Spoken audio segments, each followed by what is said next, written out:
এখন থেকে আপনার প্রিয় সিরিয়ালগুলো ফ্রিতে দেখুন এক্সক্লুসিভলি শুধুমাত্র সান নেক্সটে। এখনই অ্যাপ ডাউনলোড করুন। অন্য একটা বাইরে থেকে আসা ছেলের হাতে তুলে দিতে পারবো না। আপনি চিন্তা করছেন কেন বাবা? আমি তো আছি।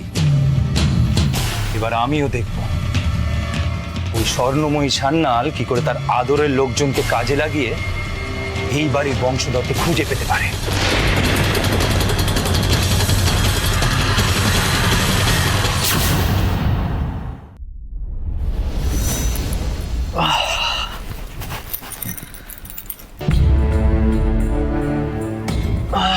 শোনো রবি, আমি না তোমাকে এতগুলো বছরেও মানুষ করতে পারলাম না, জানো তো? কেন? অমানুষের মতো কোন কাজটা করলাম আবার? কেন মানে? সেই কবে থেকে এতগুলো বছর ধরে প্রত্যেকটা দিন আমি তোমাকে বলে যাচ্ছি যে রবি এই ভেজা গামছা জড়ো করে এখানে সেখানে ফেলে রাখবে না। তুমি শোনো, প্রত্যেকটা দিন আমিও বলে যাই তুমি এক কান দিয়ে ঢোকো, এক কান দিয়ে বের করে দাও। সহ্য। এশা, সরি, প্লিজ রাগ করো না। দেখো, আমার মনটা না আজ বড্ড অস্থির হয়ে আছে গো, বড্ড অস্থির। আরে সেটা তো আমারও। সেই ইভান বলে ছেলেটাকে আমি যখন থেকে দেখেছি না, তখন থেকে শুধু বিশ্বাস করো তুমি দাদা ভাই আর বৌদির কথাই আমি ভেবে যাচ্ছি। ওই ইভানকে প্রথমবার দেখার পর না, বিশ্বাস করো, আমার সত্যি মনে হচ্ছিল এক মুহূর্তের জন্য যে স্যার ফিরে এসেছেন। শুধু তোমার নয় রবি, আমি, বৌদি, বিতান, থাম্মি প্রত্যেকের মনে হয়েছিল। তুমি দেখেছো এক মুহূর্তের জন্য সবাই কেমন থমকে গিয়েছিল। তুমি বিশ্বাস করো, প্রত্যেকের মনে হয়েছিল যে আমাদের দাদা ভাই বোধহয় আবার ফিরে এসেছে। ফিরে তো এসেছে এশা। দেখো, ওই সুজাতা দেবীর কথাগুলো শোনার পর আমি নিশ্চিত যে ওই ইভান স্যার আর বৃষ্টি ম্যাডামের ছেলে। নাহলে এত মিল হবে কি করে বলো তো? মিঠিপুরের আশ্রম, 7 মাসের বাচ্চা, তাকে দত্তক নেওয়া। না, আমি নিশ্চিত এসা, আমি নিশ্চিত। আমি নিশ্চিত নয় রবি। তুমি নিশ্চিত নয় মানে? তোমার সন্দেহ কাকে নিয়ে? ওই ইভানকে নিয়ে তোমার সন্দেহ? না না না না, দেখো, ইভান যে দাদা ভাইয়ের ছেলে সেই ব্যাপারে কিন্তু আমার কোনো সন্দেহ নেই। আমার সন্দেহটা না অন্য জায়গায়, জানো তো? কোন জায়গায় এসা? দেখো রবি, থাম্মি যতটা সহজে ভাবছে না যে এই পরিবারে ইভানকে ফিরিয়ে নিয়ে আসবে, কেন জানি না আমার মনে হচ্ছে, মানে এটা আমার বিশ্বাস, যে এই কাজটা এতটা সহজ হবে না।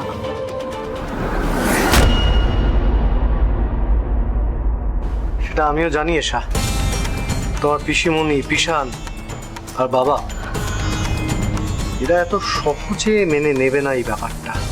আর সুজাতা দেবী, যিনি এত বছর ধরে সন্তান স্নেহে ইভানকে মানুষ করেছে, তুই তার কথা একবার ভেবে দেখো তো। সে রাজি হবে এই পরিবারে ইভানকে ফিরিয়ে দিতে এত তাড়াতাড়ি?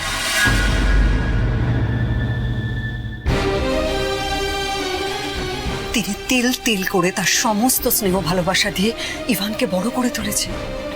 তুমি বলো তো রবি, কোনো মা কি পারে তার সন্তান তাকে ছেড়ে চলে যাবে সেটাকে মেনে নিতে? সে অন্য জায়গায় গিয়ে থাকবে, সেটা মেনে নিতে কেউ কি পারে? তুমি সুজাতা দেবীর কথা ভাবছো এসা, ইভানের কথাটা ভাবো। ও তো আর দুধের শিশু নয়। 21 বছর ধরে একটা অন্য পরিবারে বড় হয়েছে, অন্য দুজন মানুষকে বাবা মা বলে জেনেছে, তাদেরকে মেনে নিয়েছে, তাদের সাথে সম্পর্ক। আর কাল যখন জানতে পারবে যে ওই চৌধুরী পরিবারের সঙ্গে ওর কোনো যোগাযোগ নেই, কোনো সম্পর্ক নেই, তখন ভাবতে পারছো ওর মনের ওপর দিয়ে কি যাবে? রবি, তার মানে কি তুমি বলতে চাইছো যে ইভানের তরফ থেকে কোনো কোনো আপত্তি আসতে পারে? আমি জানি না এসা, আমি সত্যি জানি না। আমি শুধু ঠাম্মির কথা ভাবছি, জানো তো? এতগুলো বছর ধরে অপেক্ষা করেছেন যে ঠাম্মি তার বংশধরকে খুঁজে পাবেন, খুঁজে পেয়েছেন। আর এখন যদি তিনি ওই বংশধরকে সান্যাল পরিবারে ফিরিয়ে আনতে না পারেন, তাহলে না রবি, রবি তুমি আর একটা কথা বলবে না প্লিজ। দেখো রবি, আমি জানি যে তুমি কি বলতে পারো। দেখো, ইভান যদি আসতে রাজি না হয়, তাহলে থাম্মিকে বোধহয় আমি এটা ভাবতে পারছি না। শান্ত হও, কেঁদো না এসা, কেঁদো না। ঈশ্বর আছেন এসা, তিনি যা করবেন সকলের মঙ্গলের জন্য করবেন, বিশ্বাস করো। শান্ত হও, কেঁদো না।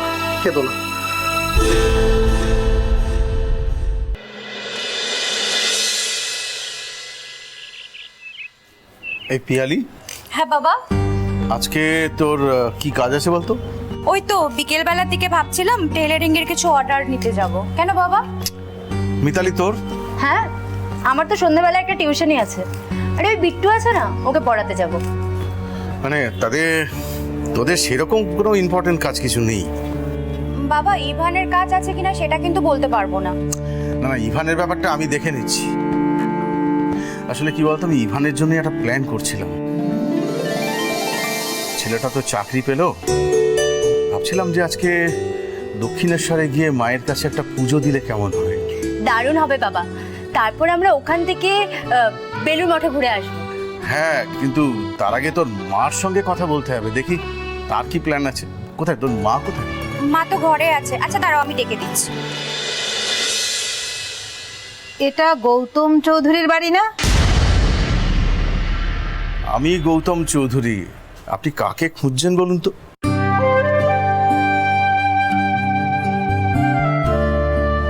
মল্লিকা দি না?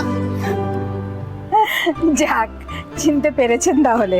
আরে না না, আসলে এতগুলো বছর পর হঠাৎ করে আপনাকে দেখেন আমি কোন হকচকিয়ে গেছি। আরে দাঁড়িয়ে কেন, আসুন আসুন, ভেতরে আসুন, আসুন ভেতরে আসুন। এই পিয়ালি মিতালি, বসতে দিন, বসুন বসুন। না না, ঠিক আছে। এই সুজাতা কোথায়? আমি আসলে ওর কাছেই এসেছিলাম। ও তো ঘরেই আছে, আমি ডেকে দিচ্ছি। সুজাতা, এই সুজাতা, এই দেখো কে এসেছে, দেখো দেখো। চিনতে পারো? আপনি মল্লিকা দি না? হ্যাঁ, কত বছর পরে বলো দেখি। বলছি এত বছর বাদে আপনি এখানে, কেমন করে আমাদের বাড়ি চিনলেন? সব বলছি, আগে বলো তুমি আমার একটা উপকার করবে। উপকার মানে? আমি কি উপকার করব? এই আমি এখন এখানে কলকাতাতে দুস্থ অসহায় মেয়েদের একটা আশ্রম পরিচালনার কাজ করি। ওখানে না একজন সেলাইয়ের দিদিমণির দরকার। তুমি তো আমাদের মিঠিপুর আশ্রমে মেয়েদের সেলাই শেখাতে, তুমি যদি এখানেও সেই দায়িত্বটা একটু নাও। মানে আপনি বলছেন আমি সেলাই শেখাবো? কি গো, শুনলে মল্লিকা দি কি বলছেন? আমরা তেমন কিছু দিতে পারবো না, এই সপ্তাহে 2 দিন গেলেই চলবে।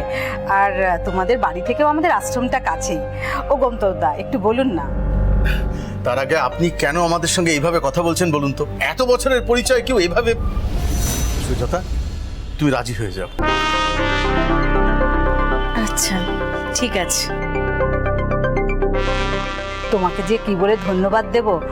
আসলে আমি কলকাতাতে তেমন কাউকে চিনি না। অনেক দিন ধরেই না আমরা একজন ভালো সেলাই দিদিমণি খুঁজছিলাম। আচ্ছা, ওই আশ্রমটা কোথায়? এই তোমাদের বাড়ির কাছেই। তুমি আমার সাথে চলো, আজই গিয়ে তোমাকে দেখিয়ে নিয়ে আসবো। আজকেই যেতে হবে? না না, জোর করছি না। তোমার হাতে যদি সময় থাকে, আসলে আমাদের খুব দরকার, আজ থেকে হলেই ভালো হয়। সে আমি যেতেই পারি, কিন্তু আসলে সকালবেলা বাড়িতে এত রান্না বান্না। ও মা, বলছে তুমি যাও না, আমরা সবটা সামলে নেব। হ্যাঁ মা, আমরা সব সামলে নেব, তুমি যাও মল্লিকা মাসির সঙ্গে। এই বুঝি পিয়ালি আর মিতালি, তোমার মেয়েরা তো অনেক বড় হয়ে গিয়েছে। আমার আপনাকে একটু একটু মনে আছে, আমিও খুব আবছা মনে করতে পারছি। তখন তো তোমরা অনেক ছোট ছিলে। মল্লিকা দি, এই যে আমার ছেলে ইভান, ওকে আপনি খুব ছোট দেখেছেন। আমি যখন মিঠিপুর থেকে চলে আসি তখন তো ওর 1 বছরও বয়স হয়নি। আচ্ছা মল্লিকা দি, যেতে যখন হবেই তখন চলুন তাড়াতাড়ি বেরিয়ে পড়ি, এরপরে এত কড়া রোদ উঠে যাবে না? ভাই বলছি আমি তোমাদের সাথে বাইকটা নিয়ে যাই না, কারণ ফেরার সময় তুমি আমার সাথে ফিরে আসতে পারবে। না না, তুই আবার কেন কষ্ট করতে যাবি বাবা? আসলে মা, এরপরে তো ইচ্ছে থাকলেও আর করার সুযোগ পাবো না, তাই না?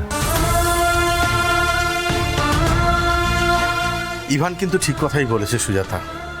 দেখো, বাইরে যেরকম চড়া রোদ, তাতে ওই ফেরার সময় তোমাকে একা ফিরতে হবে না, ওর সঙ্গে তুমি চলে এসো। বেশ ঠিক আছে, কিন্তু মল্লিকা দি প্রথম দিন এলেন, একটু চাটা তো খাবেন না? এই পিয়ালি, একটু চা করে দে, আর আমি না ততক্ষণে তৈরি হয়ে আসি। হ্যাঁ, আরে আপনি কি দাঁড়িয়ে থাকবেন নাকি? বসুন বসুন। এই শোন, এটা নিয়ে যা, একটুখানি চা করে নিয়ে যা। আর এমনি সব খবর ভালো? হ্যাঁ ভালো। আশ্রম কেমন চলছে এখন?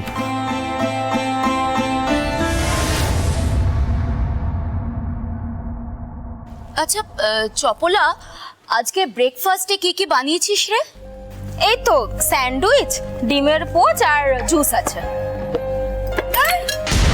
খোঁজ নাও, কোথায় থাকে, কি করে, বাড়িতে আর কে কে থাকে, ওর সব খবর আমার চাই। তবে যে খবরটা স্যার আমি পেলাম, ওই ছেলেটাকে দেখে নাকি আপনার মা ভীষণ উত্তেজিত হয়ে পড়েছিলেন।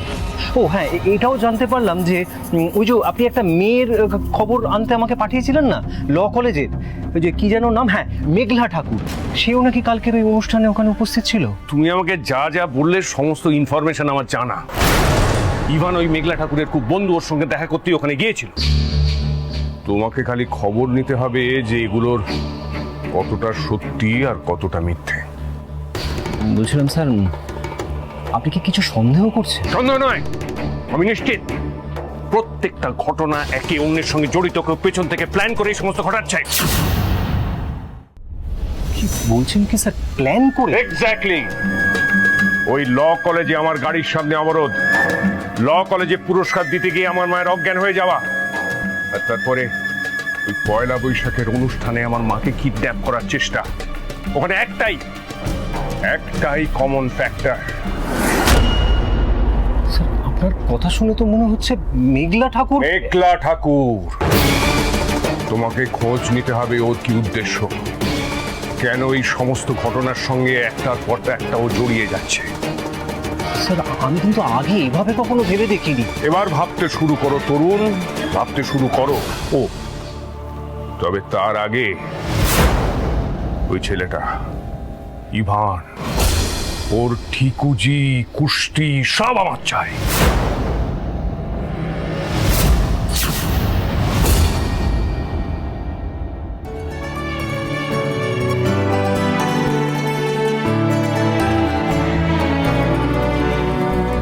এই মেঘলা নাও, মেঘলা, শুরু করো। আরে নাও।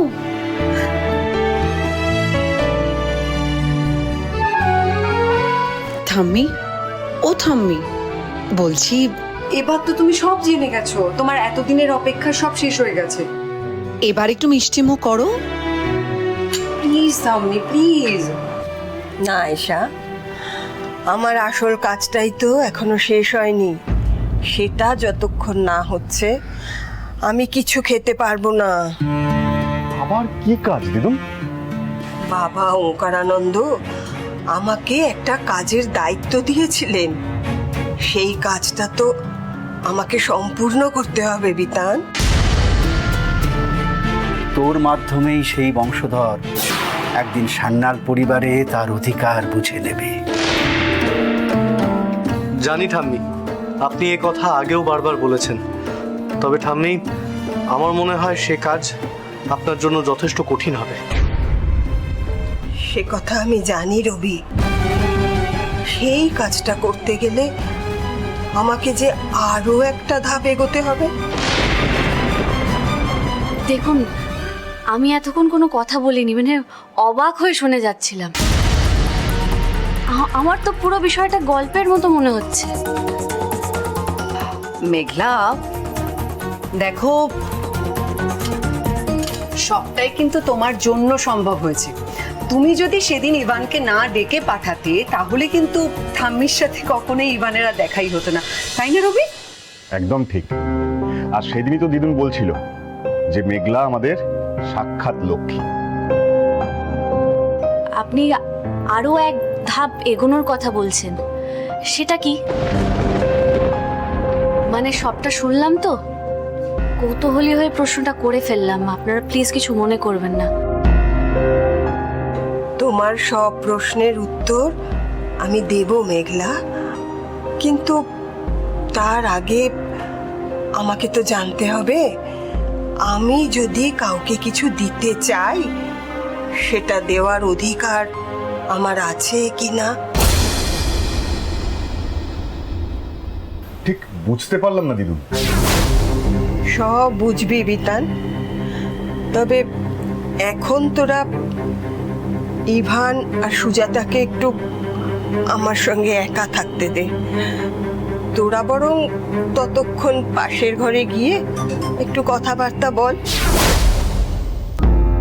দিদিভাই রবিদা এসো, মেঘলা মল্লিকা দিকে নিয়ে পাশের ঘরে এসো। আসো দিচ্ছি।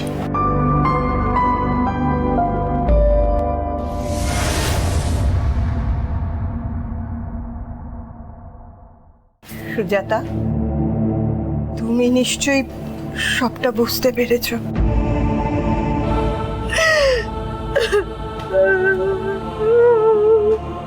মা, কেঁদো না মা। আমি কখনোই তোমার ছেলেকে তোমার কাছ থেকে কেড়ে নিতে চাই না, বরং তুমি যে ইভানকে আদর যত্ন দিয়ে এতটা বড় করেছো, এজন্য সান্যাল পরিবার তোমার কাছে কৃতজ্ঞ। এভাবে বলবেন না মাসিমা। ইভান আমার কোলে এসেছিল ঈশ্বরের দূত হয়ে। তখন আমার কি খারাপ অবস্থা জানেন? স্বামী কোনো খবর নেয় না, শ্বশুর বাড়িতে আমার যাবারই কোনো সাহস নেই, বাপের বাড়িতে দাদা বৌদির গঞ্জনা সহ্য করে মুখ বুজে পড়ে আছি। দুটো ছোট ছোট মেয়ে, কিন্তু শাশুড়ি কখনো তাদেরকে আমার কাছে আসতেই দিত না। এরকম অবস্থায় কতবার ভেবেছি আমি আর পারছি না, আমি আত্মহত্যা করব। ঠিক তখনই মল্লিকা দি ছোট্ট ইভানকে আমার কোলে এনে দিল। আর ইভান আমার কোলে আসার পরে আমার সব দুঃখ কষ্ট দুর্দশা এক লহমায় কোথায় দূর হয়ে গেছিল। আর আজ যে আমি আমার দুঃখ কষ্ট দূর করার জন্য তোমার কাছে তোমার ইভানকে ভিক্ষে চাইছি সুজাতা।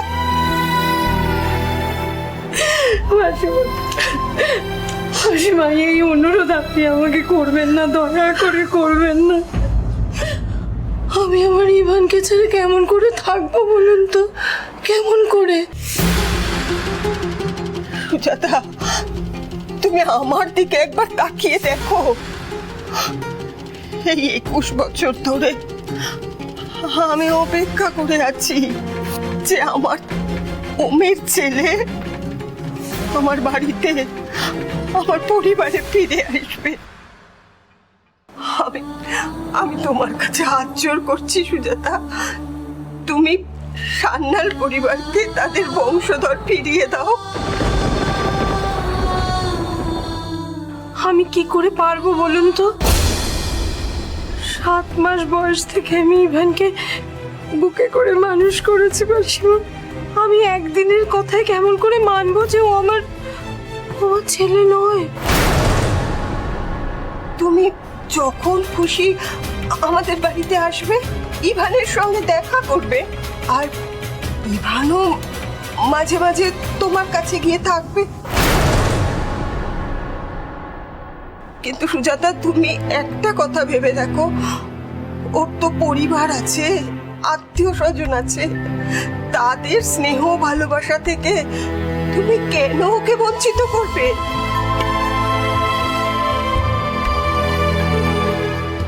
আমি সব বুঝতে পারছি মাসিমা, যা আমার নিজের নয়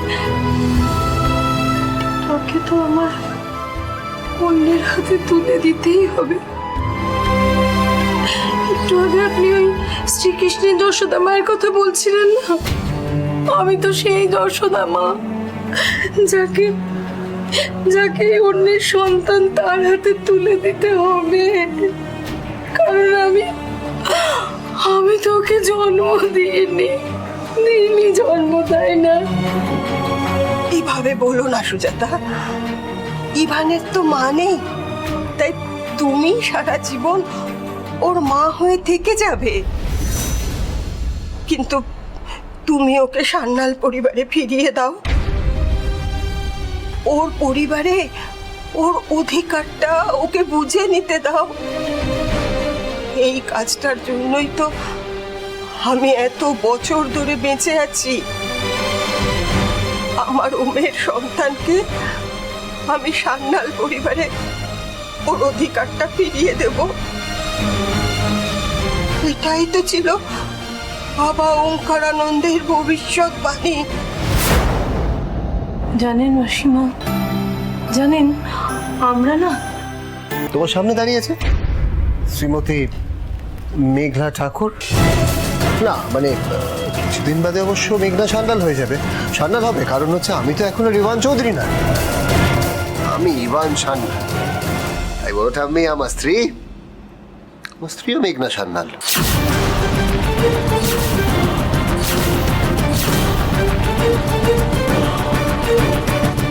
ইভান, এসব কি বলছো তুমি?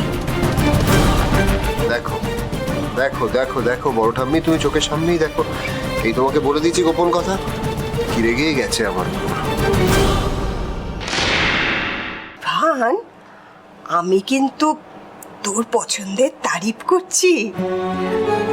কালই আমি ওকে সাক্ষাৎ মা লক্ষ্মী বলেছি, আর আজ তুই বলে দিলি যে ও আমার ঘরের লক্ষ্মী।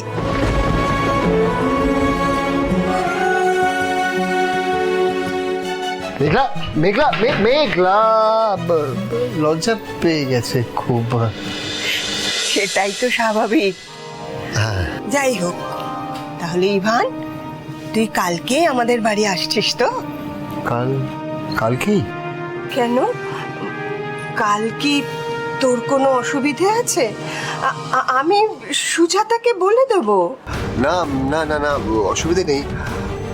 আসলে আসলে তো তাড়াতাড়ি তো, তাই। ইভান, আমার তো বয়স হচ্ছে, তাই কোনো কাজই আর ফেলে রাখতে চাই না রে। সব সময় মনে হয় যদি উপর থেকে ডাক আসে, যদি কাজটা না শেষ করতে পারি। বড় ঠাম্মি তুমি এসব কথা একদম বলবে না, আমি কালকেই তোমাদের ওই বাড়িতে চলে আসবো, ঠিক আছে? এখন যাই একটু মানে মেঘলার মানটা ভাঙাই। হ্যাঁ, যা যা শিগগির যা। আমি বরং ততক্ষণ সবাইকে সুখবরটা দিই। যা কি যা যা। ওরে এসা, রবি, বিধান, তোরা আয়, শিগগির আয়। কি হচ্ছে ঠাম্মি? ইভান কোথায়? আরে শোনো, ইভান কালই আমাদের বাড়িতে চলে আসছে। ঈশা, এবার তুই আমাকে মিষ্টি মুখ করা। এবার তুমি নিজে বলো তো কোন মিষ্টিটা তুমি খেতে চাও? আমার ব্রেকফাস্ট একটু দাও না চপলা মাসি। হ্যাঁ, এই তো, এই না। আচ্ছা সৃজা দিদি, তুমি কি আজকে দেরি করে কলেজ যাবে? না চপলা মাসি, আমার তো কলেজে গরমের ছুটি পড়ে গেছে। গরমের ছুটি? এই যা, আমি যে তোমার জন্য টিফিন বানিয়ে ফেললাম। নুডলস বানিয়েছো তো? হ্যাঁ, ওটা ফ্রিজে রেখে দাও, আমি বিকেলে খেয়ে নেবো। আচ্ছা ঠিক আছে। সৃজা, বলছি হ্যাঁ রে মা, তোর বড় ঠাম্মি কোথায় গিয়েছে তুই জানিস? জানি তো, ওই পিসিমণিদের বাড়িতে সত্যনারায়ণ পুজো আছে, ওখানেই গেছে ছোটকা আর বড় ঠাম্মি। বুঝলাম।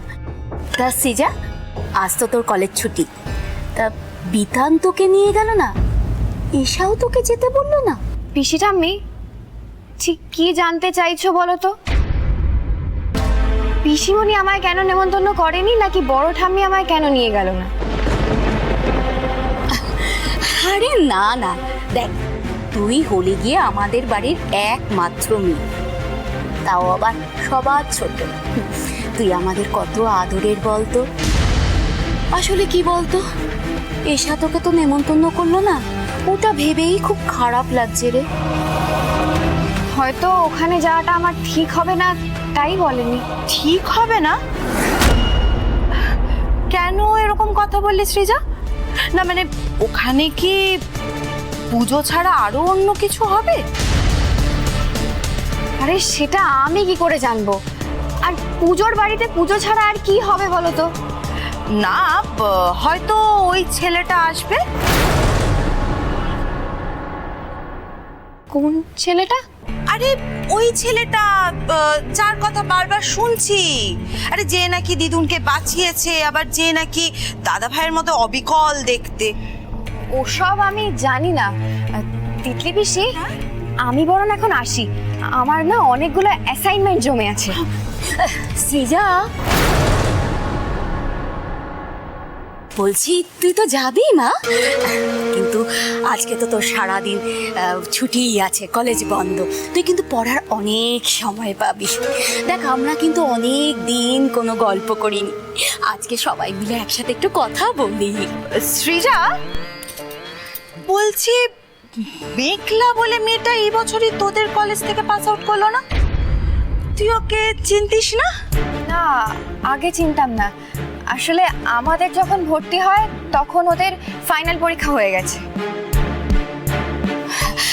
বলছি তুই তো কাল ওর সাথে অনেক গল্প করলি, তাই না? গল্প?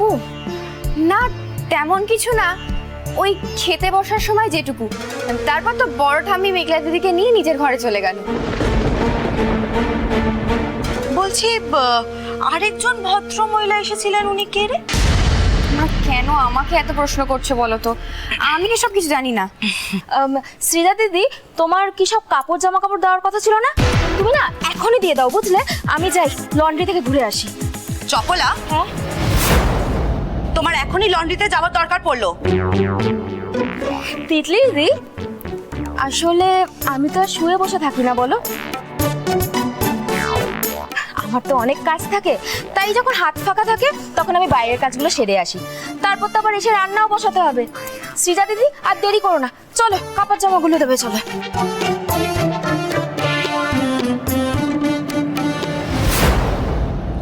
দেখলে মা, দেখলে তুমি চপলা কেমন সৃজাকে নিয়ে চলে গেল? আর একটু চাপ দিলেই সৃজা সবটা বলে দিত।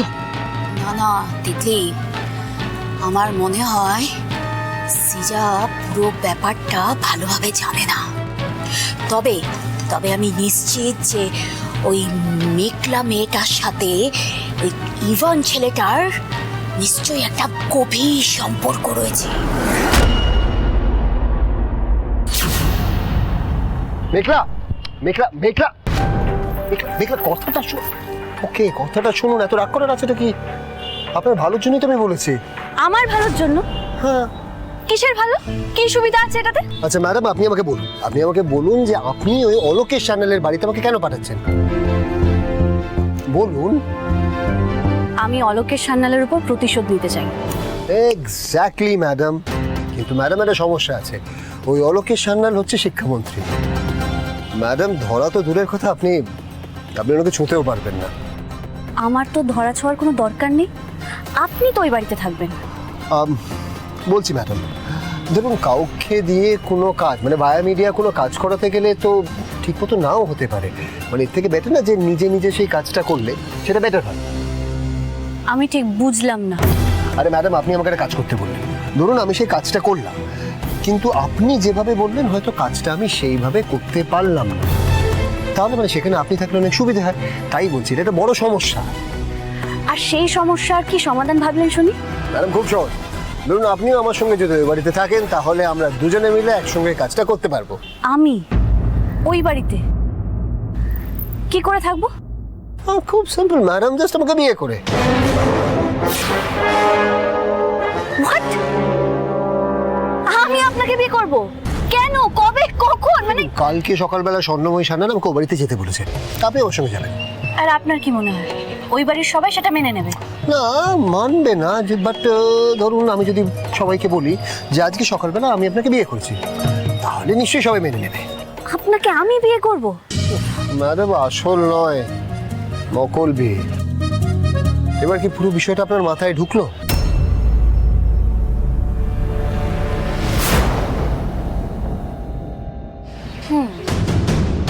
প্ল্যানটা আপনার খারাপ নয়।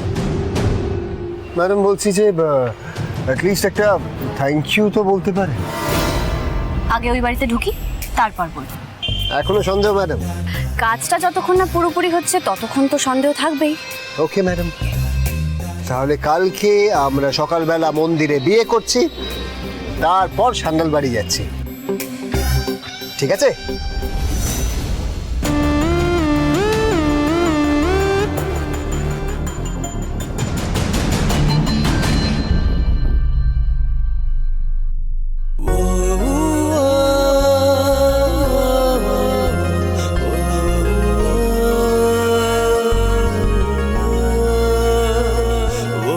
থেকে আপনার প্রিয় সিরিয়ালগুলো ফ্রিতে দেখুন এক্সক্লুসিভলি শুধুমাত্র